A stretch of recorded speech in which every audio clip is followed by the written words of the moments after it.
अगर आप भी चाहते हैं नए वीडियो एवं नए ऑडियो देखने एवं सुनने के लिए तो हमारे गोल्ड स्टूडियो चैनल को सब्सक्राइब जरूर करें एवं बेल आइकन दबाना ना भूलें।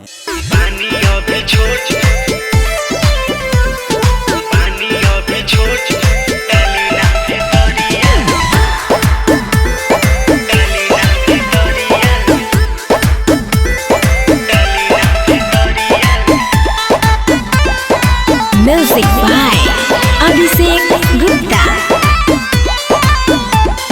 बानी अभी छोट जीजा रंगीना घघरिया, बानी अभी छोट रंग डाली ना भितरिया।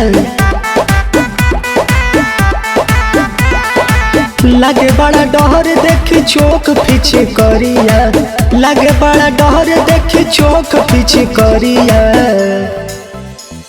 बानी अभी छोट जीजा रंगीना घघरिया,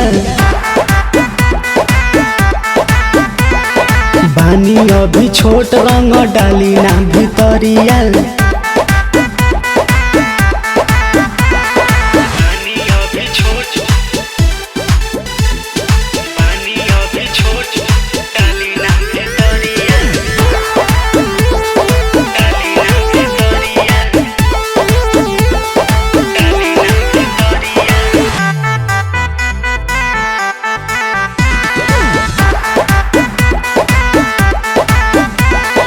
जानी जाई दीदिया तो सुनिए जीजा, हो जाई बहुते लफड़ा। नास देबा तू तो सुनो ये जीजा, नए नए सभी कपड़ा।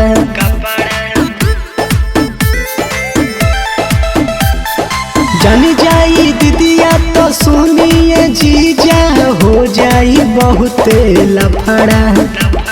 नास देबा तू तो सुनो ये जीजा, नए नए सभी कपड़ा।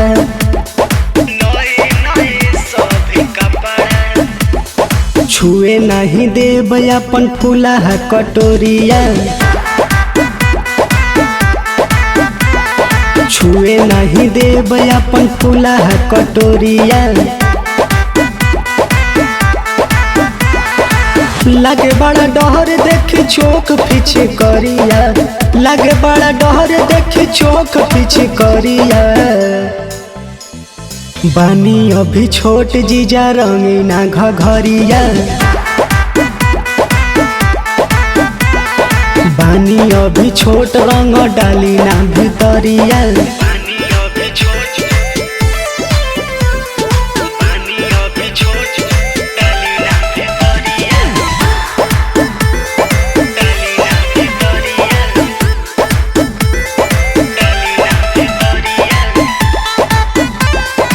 Music by Abhishek Gupta. संदीप राहुल कदे बबूरा, लेके कलर रंग लाल, पंचम करेले बवाल।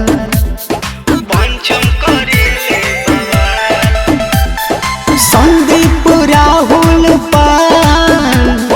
कदे बबूरा, लेके कलर रंग लाल, पंचम करेले बवाल।